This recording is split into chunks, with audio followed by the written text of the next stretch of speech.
Hi, everybody. Welcome back to our second returning episode of Lean in Olympia.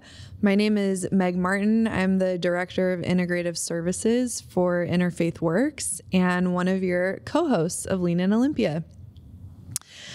So as we talked about before with Corey, my co-host last time, one of the things that I love most about Lean in Olympia is the opportunity to highlight other amazing people in our community and the work that they're doing.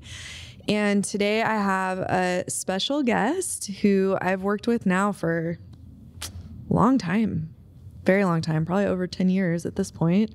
Katie Strozyk, the Opioid and Overdose Response Program Manager for Thurston County Public Health. And I'm so excited to have you here today to talk about an issue that is very near and dear to my heart, overdose and overdose prevention, and helping to support people in our community who are struggling with addiction, looking to access treatment, and also just living their lives every day as people who use substances. So Katie, welcome. Well, thank you so much. Yeah.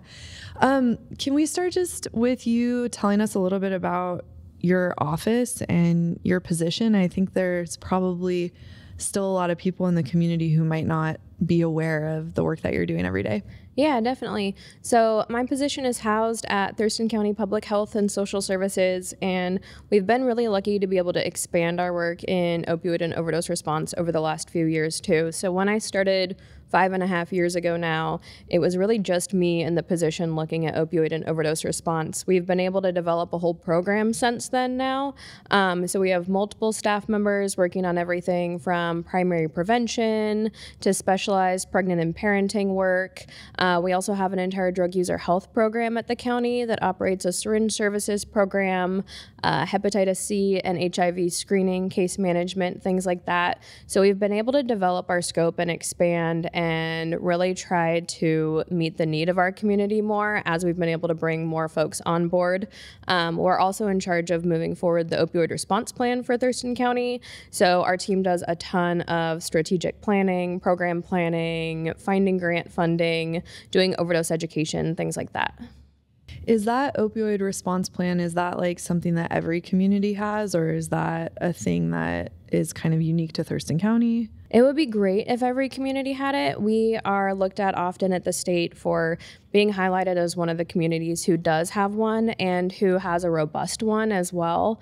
A lot of counties and even just like jurisdiction hubs don't have a response plan on paper. They've got like a coordinated effort of response, but they really don't have something on paper that shows their goals and their strategies that they're all working on. Ours is kind of mirrored off of the state opioid and overdose response plan to align with that, but to make it more localized for us here in Thurston County. Up and down the I-5 corridor, we're really one of the only areas that has this robust of a response plan that's gone forward to be adopted by the Board of Health and everything. Do you think that a lot of that is because of like your passion and the passion of people in your office to kind of push that sort of policy forward? So I was lucky. I came in when the first iteration of the response plan was already developed. But I think that, especially in other jurisdictions, I've seen folks try to kind of implement a response plan and then it gets on paper and it kind of dies off. Either stakeholders don't stay invested in it or it becomes an outdated document on someone's hard drive that's never looked at again. Whereas we really have been prioritizing making this a living document for Thurston County. So while I was brought on right after the first iteration, we've gone through every year and revised it. We've adapted it to include things like stimulant overdoses. We adjusted the needs and priorities with it when we saw fentanyl really come into our community. And so rather than it just being a document that we created 5.5 years ago, it's really been involved with more stakeholder input. Yeah. And so is that like people who use drugs or who are at risk of overdose? Yeah, so both.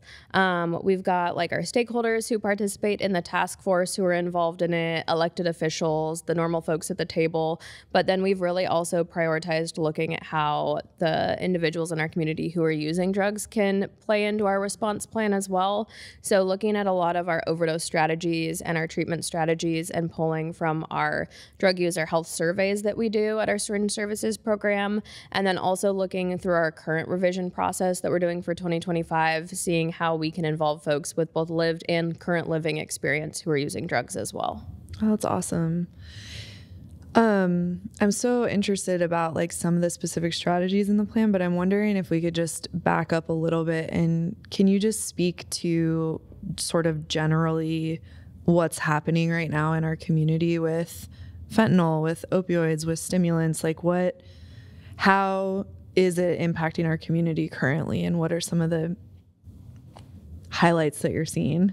Yeah, so I think we've seen similar things as other communities have, and just the state overall in general, where we really saw our drug supply shift from heroin over to fentanyl, and then we saw the mass amount of overdose deaths as a result, and the tremendous amount of non-fatal overdoses that we've seen in the last few years as well. We really have seen with the drug supply shift, more and more folks get touched even by the overdose epidemic, and so we're seeing a more broad stretch across our community. At this point, we've really seemed to move to exclusively having fentanyl be the opioid supply right now, and also have seen a huge shift in like injection and smoking behaviors as well, which it's caused us to totally have to change our approach. We knew how to interact. People are injecting less and smoking more. Yeah, historically, we knew how to interact with folks who were injecting. We had evidence-based practices. We knew how to control disease spread through injection. And so having a large chunk of our drug-using population be smoking exclusively or as their main route has been totally new to us in public health. Yeah.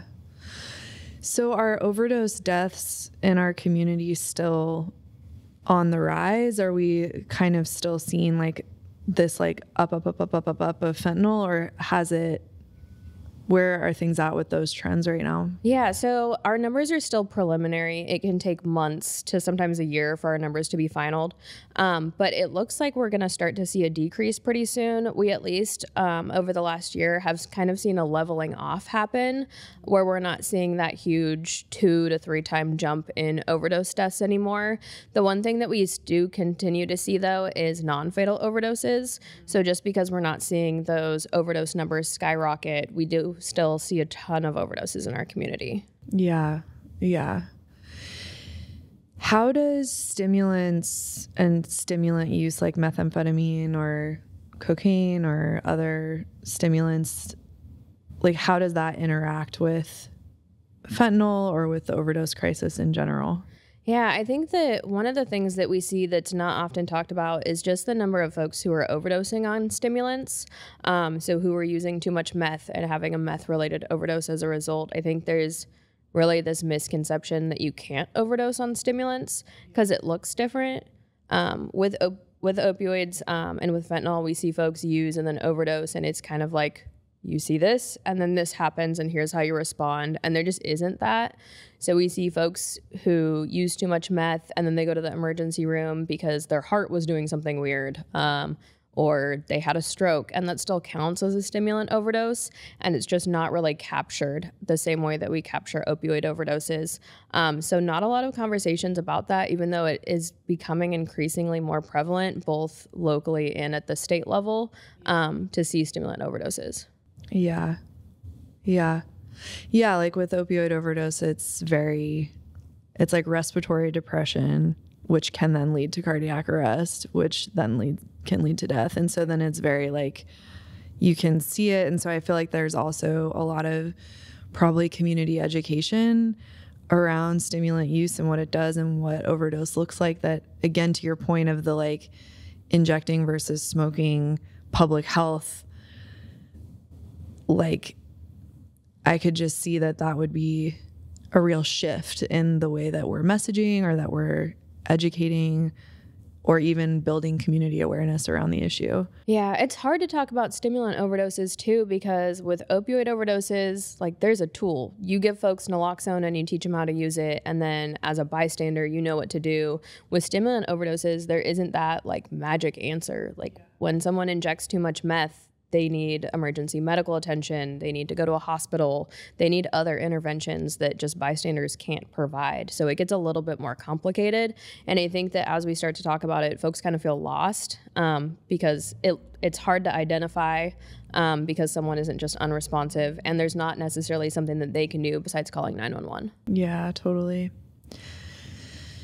Do you feel like generally that the community has a better understanding of like fentanyl and the opioid crisis and how it impacts us?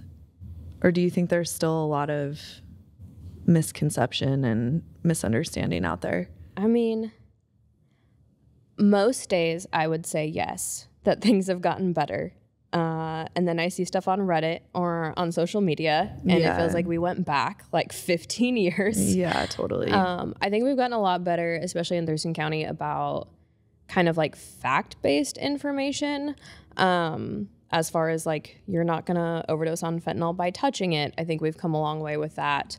Or just like the actual risks associated with fentanyl. I think the thing that I see in our community the most is almost like going backwards as far as stigma at this point. We saw a lot of progress, especially as we saw more folks personally impacted by opioid and overdose.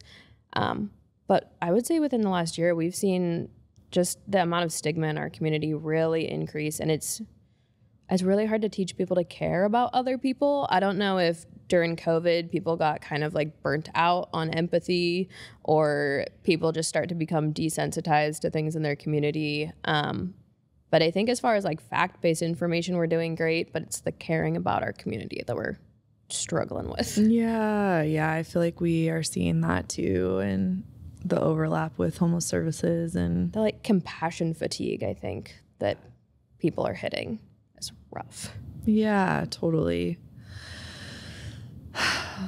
And it's just like really hard because that stigma is such a contributing factor to people's ability to heal. Like, I mean, I know with my own experience with addiction that it wasn't until I decided that I was like actually worth it as a human to figure out what some different paths forward might look like. And it's just so hard to do that when all the messages you're getting around you are like, you should just die, this is your fault, like you don't want help. You know, these are like the Reddit highlights, you know, like, and it's just like, well, yeah, why would anyone believe that they could get better if those are the messages that they're hearing? It's really sad, to be honest. I think that I'm really, though, inspired by so much of what you all do. One of the most recent inspiring things was that you organized and helped to host the summit. What was it called? Oh, the Opioid Response Summit. Yeah, the Opioid Response Summit. And will you just talk a little bit about it? And then I'm going to say the parts that like really stood out to me. Yeah, so for the first time since before COVID, so in the last 5 years, we did a community-wide forum. It was meant as kind of a Thurston County-centric forum to talk about opioid response, but it really was on a broader level. So folks from all over our region and from the state level came as well. And it was meant to, one, just draw people in our community into the room together. It's the first big in-person event that we've had to do really like discussion and learning about opioid response in the last 5 years. So just being able to like have people sit at a table together and meet and shake hands and eat food together.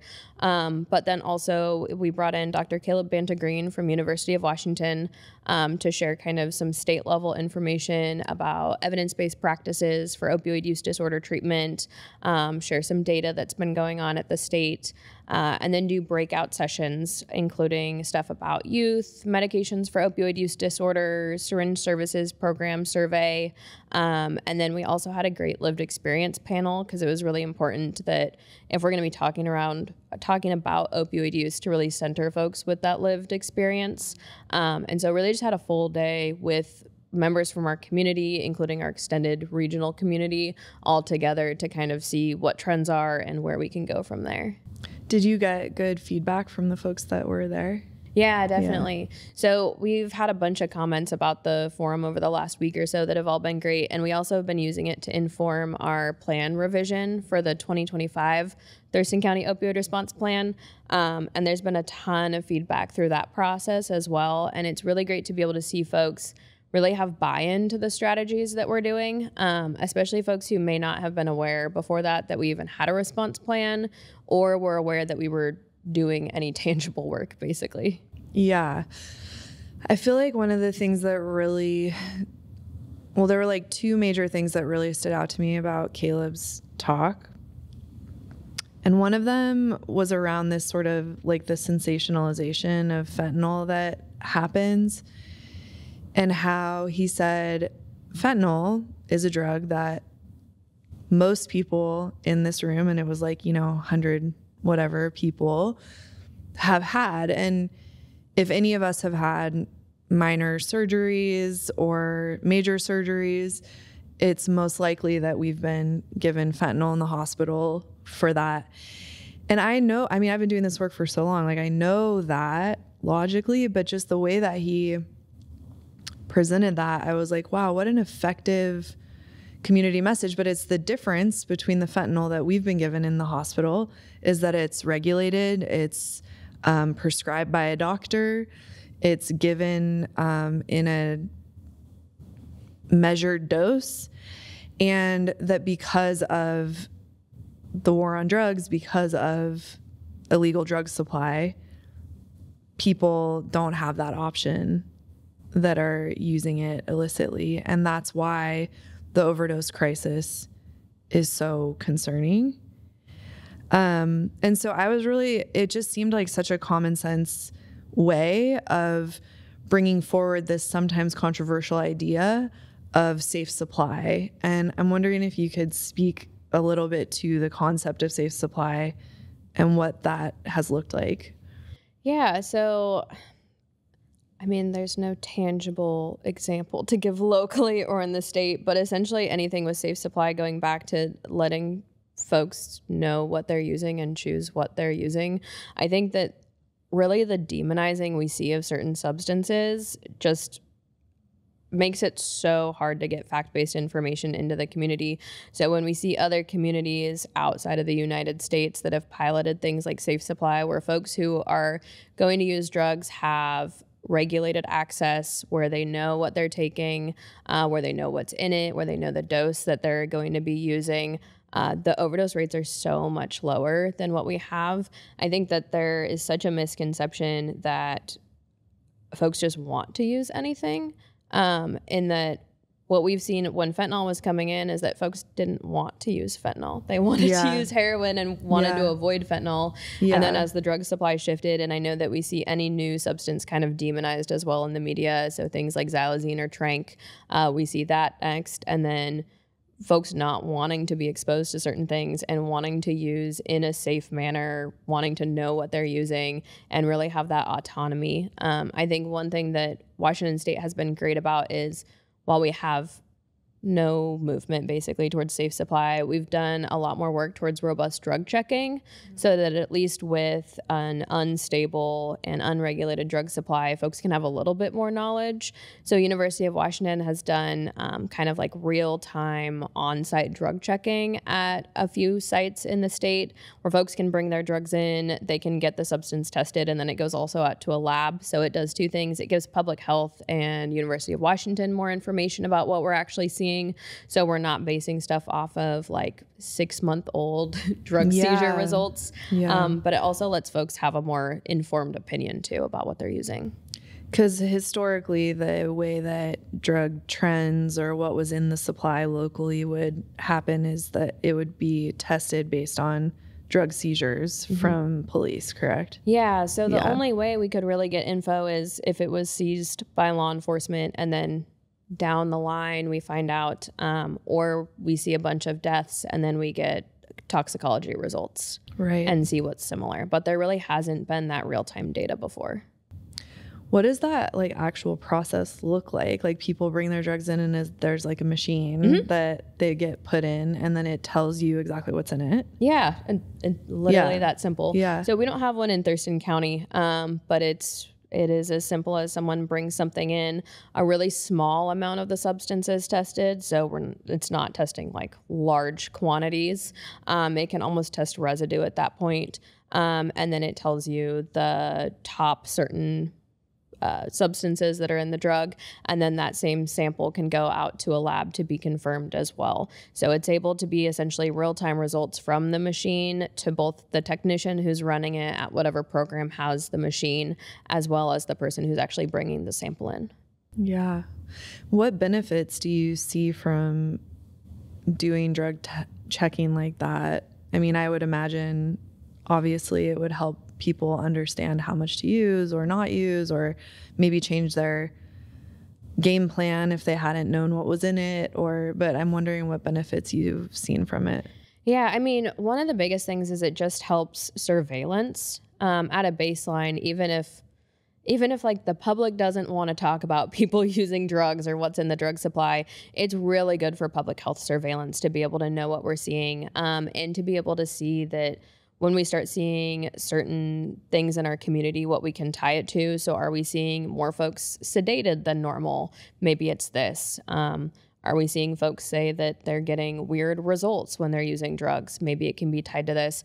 It also stops unintentional exposure to things a lot of the time too. So if folks are trying to use one substance but avoid another, being able to identify if that substance is in the drug that they have. And then also seeing kind of, there's all kinds of weird things that get put in the drug supply, and being able to see kind of new cutting agents or substances that pop up consistently. So as we see different cutting agents get put into fentanyl, and be able to kind of track the impact that they have as a result. Yeah. Yeah. There's just so much stuff that you're working on all the time. Like I'm wondering, I'm sitting here listening to you and you're such like a wealth of knowledge and information and experience. And I'm like, what brought you here? Like what gives you the like spark for this work? Yeah. I think definitely being someone with lived experience with drug use paved the path for me. I think that working in behavioral health, but especially in opioid overdose response harm reduction, I think it's really hard work, and it's really hard work to have a lot of people in your life die that I think that having lived experience brings a different lens to. I know that for me, I saw kind of like how it shaped my own life, but also how systems and services and stigma from the community really impacted, especially like my friend group, because I was afforded so many different privileges and supports throughout my life that a lot of the people that were closest to me did not get, that I think really did make like a literal life or death difference. And so I know that like over 10 years ago now, I kind of started to see like, oh, like for some reason people let me talk at meetings, and that's great. And for some reason people listen when I yap. So, so I tried to figure out kind of like what I could do with college to be able to bring my experiences to the table, to be able to change systems so that hopefully I could have less people die in my life.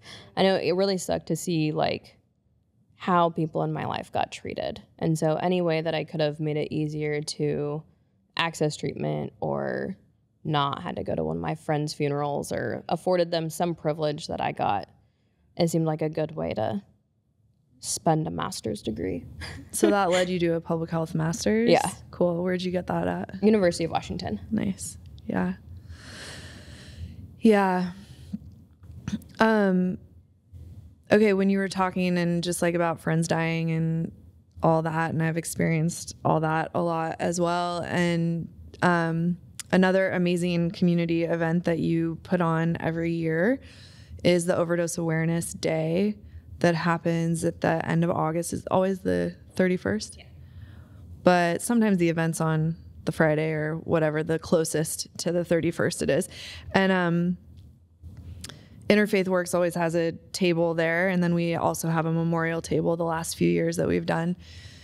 And it's just one of my favorite community events. And will you tell a little bit about how it came about and when you started it? Yeah, so International Overdose Awareness Day has existed for years now. We in Thurston County, when we started trying to do like larger community events for it, we started during COVID trying to do it. So large scale was still pretty small scale. We've done stuff for it over the last few years now, and really it's just meant as a way for providers to all come together and for community members to come and recognize folks who have died from an overdose, honor folks who have responded to an overdose and saved someone's life, folks who have experienced an overdose that had a non-fatal overdose, everything in between too. I think we've really started to see over the last few years our Overdose Awareness Day event grow too and get more community and stakeholder buy-in, which has been great. I'm really hoping that for 2025 we can have something that is a lot more lived experience centric and also just more of a space to honor our friends and family and community members too. I know that we've done great events the last few years, really resource centric. And so I'm really excited for us to have the opportunity in 2025 to make it more person centric. I know that it's hard to have the space to memorialize people. And so we think that we've created really like a trusting and safe event at this point where we can open it up now to have kind of that physical and emotional space available for folks. Yeah, totally. I always, because it's always like you get the tent and you get the table and you're setting it all up and you're doing whatever. And then I always kind of forget, and then we have this memorial table and then people are coming by and they're like telling us about their kids and they're telling us about their partners and, telling us about their own stories, and we're sharing our own stories about how we've survived overdose. And it's just like, people are really like hungry to be able to safely, in a non-judgmental space, like grieve all the losses that we've had from this and preventable deaths of like such beautiful people who are then often, demonized in the community dialogue in this way. And you're like, that pain, it's just like the compounding pain of all of that. I really noticed that there's like a hunger for our community to be able to like freely grieve, Yeah. It's hard enough to lose someone, and it's even harder to then have the judgment for being sad about the loss, I feel like. And this has really been the one space where folks can kind of come and share. I'm always shocked at like how much people are willing to share too, especially when folks come up and share stories with me. I'm always so thankful. And it also like,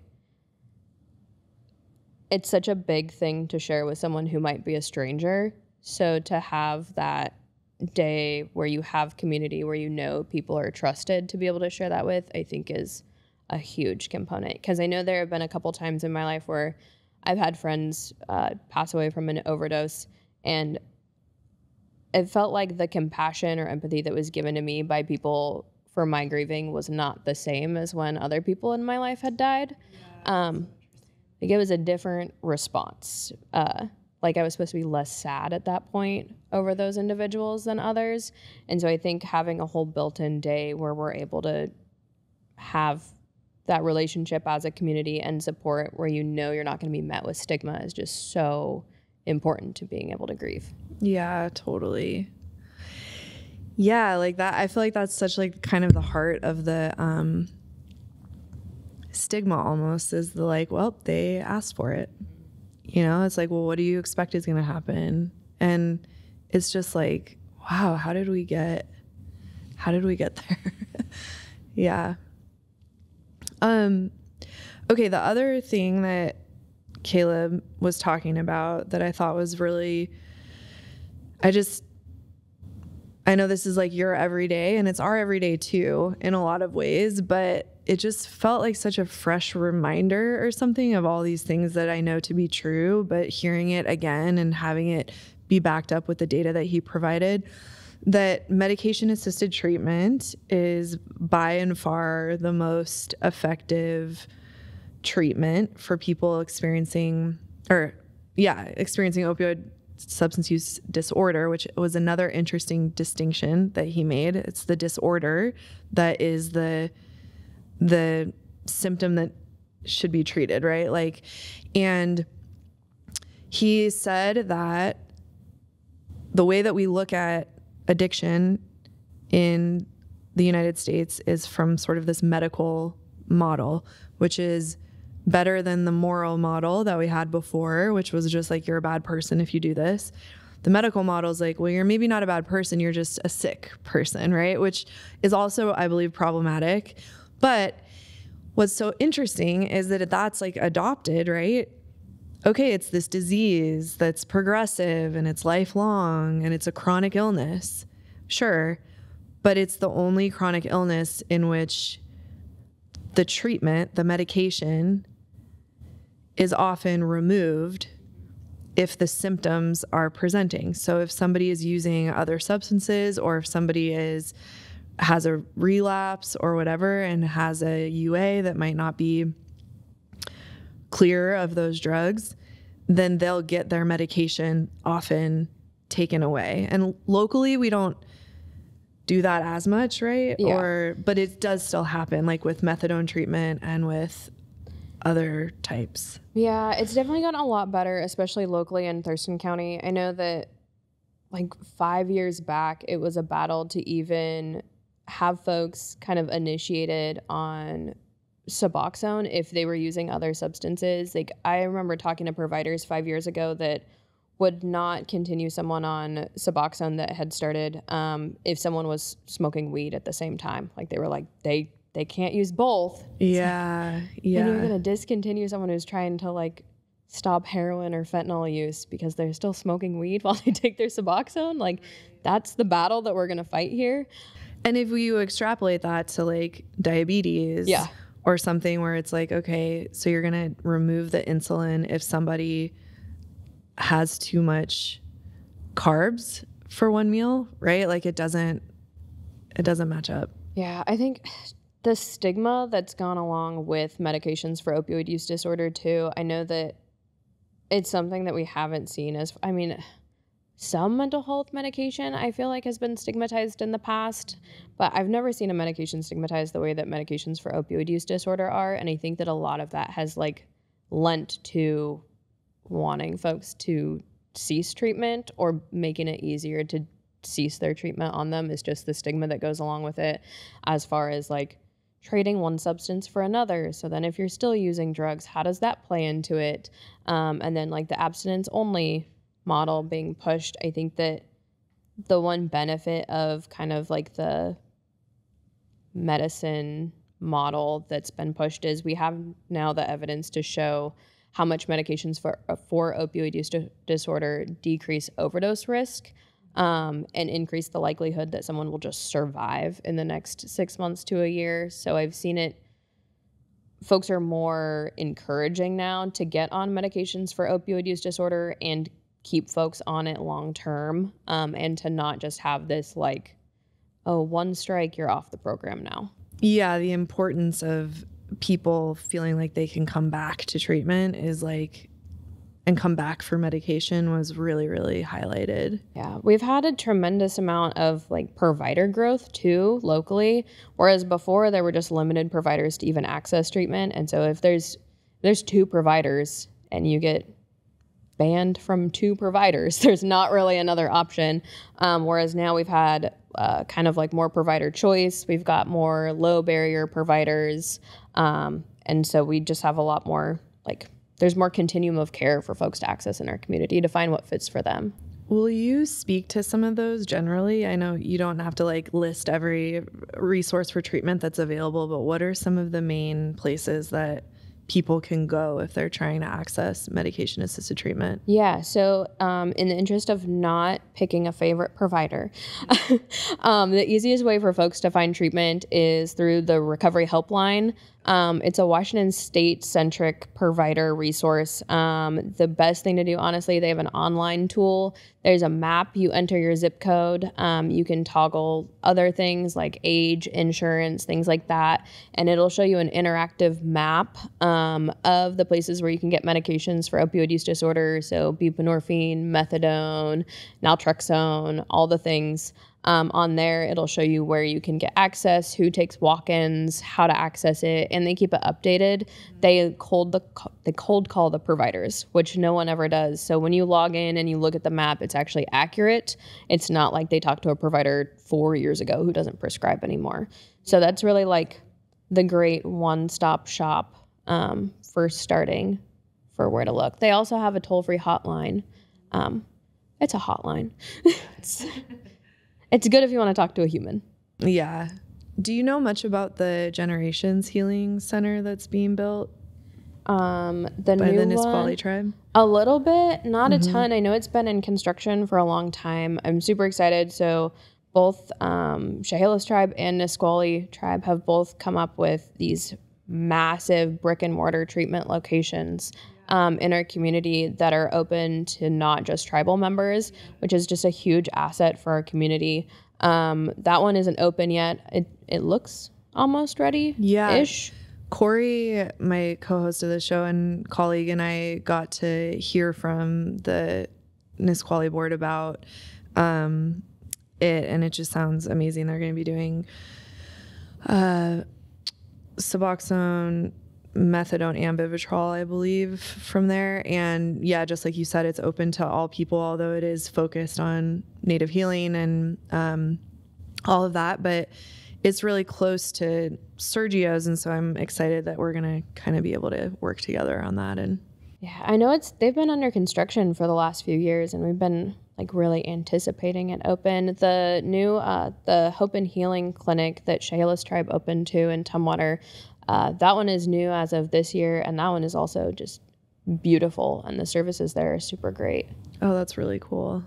Yeah, I haven't gotten a chance to visit there yet, but I keep hearing amazing things.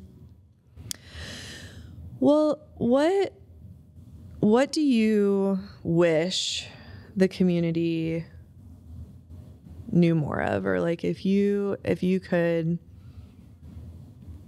yeah, like the magic wand question, like what do you, on your kind of the days that you have enough capacity to be like, here's what I wish our community could know or could believe or could come together on? Mm-hmm. I think it depends on the day. It depends on the time of day what my answer would even be.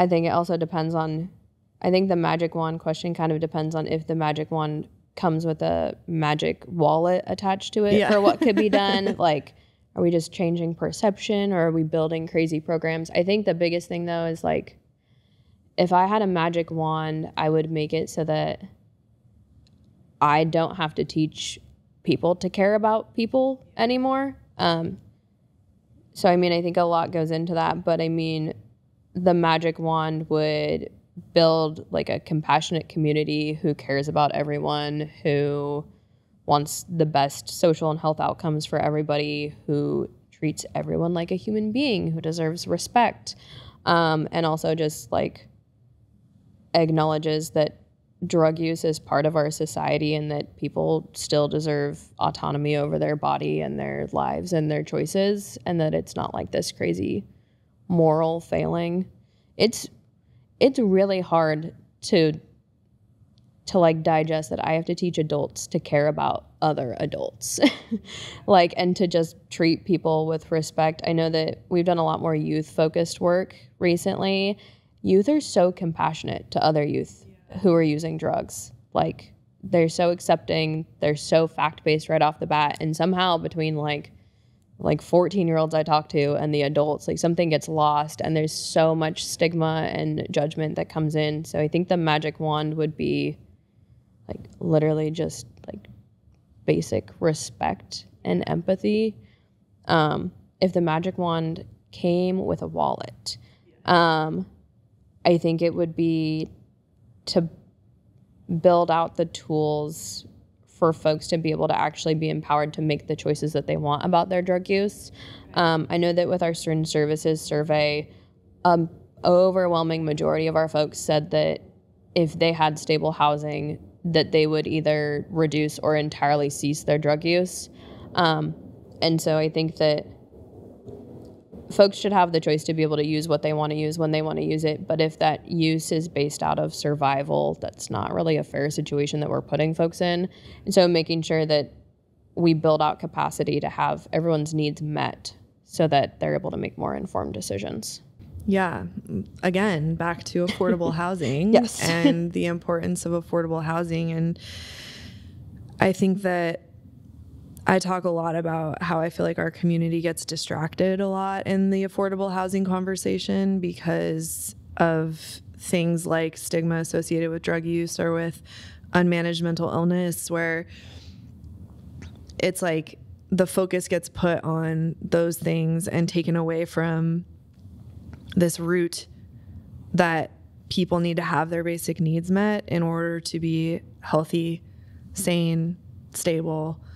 And the longer that we spin our wheels to not just get everybody's basic needs met, the more exacerbated these situations become for people in their lives. And we just get so hung up on people's behavior and their choices, and it distracts us, I think, from making progress sometimes as a community.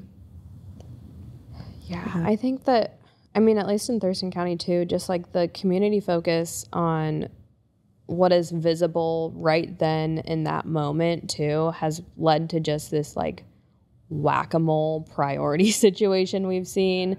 Whereas like as a community member, if I'm in this location, what I'm seeing on the sidewalk in front of me is going to be my biggest priority. But then in 3 months, when that person's no longer there and they've moved, then I have a different priority over here for what I want to see done. And I think that we've made progress in our community, but I think that the stigma that we're up against it's really hard, especially as we see folks.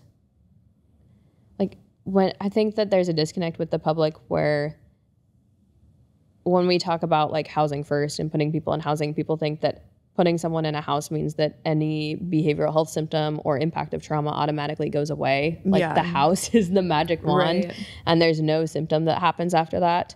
So being able to get folks into housing and then also support them and have the public come along with that totally has seemed like a challenge. Yeah, that housing first doesn't mean housing only. It means like getting people what they need, and a house is a really important part of that, but there's a lot of other things too. Okay, well, me and Corey are starting this thing with our reboot of the show where we are asking all of our guests about what hope means to them and how do you see hope in your own life, in the life of our community? What does it mean to you?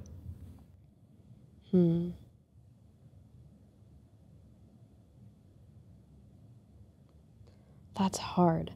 I feel like hope kind of is stigmatized. That's why we're trying to like bring it back, because it kind of has this like, you know, hokey or sort of whatever. But I'm like, it's so important, and it means something different to everybody. Yeah.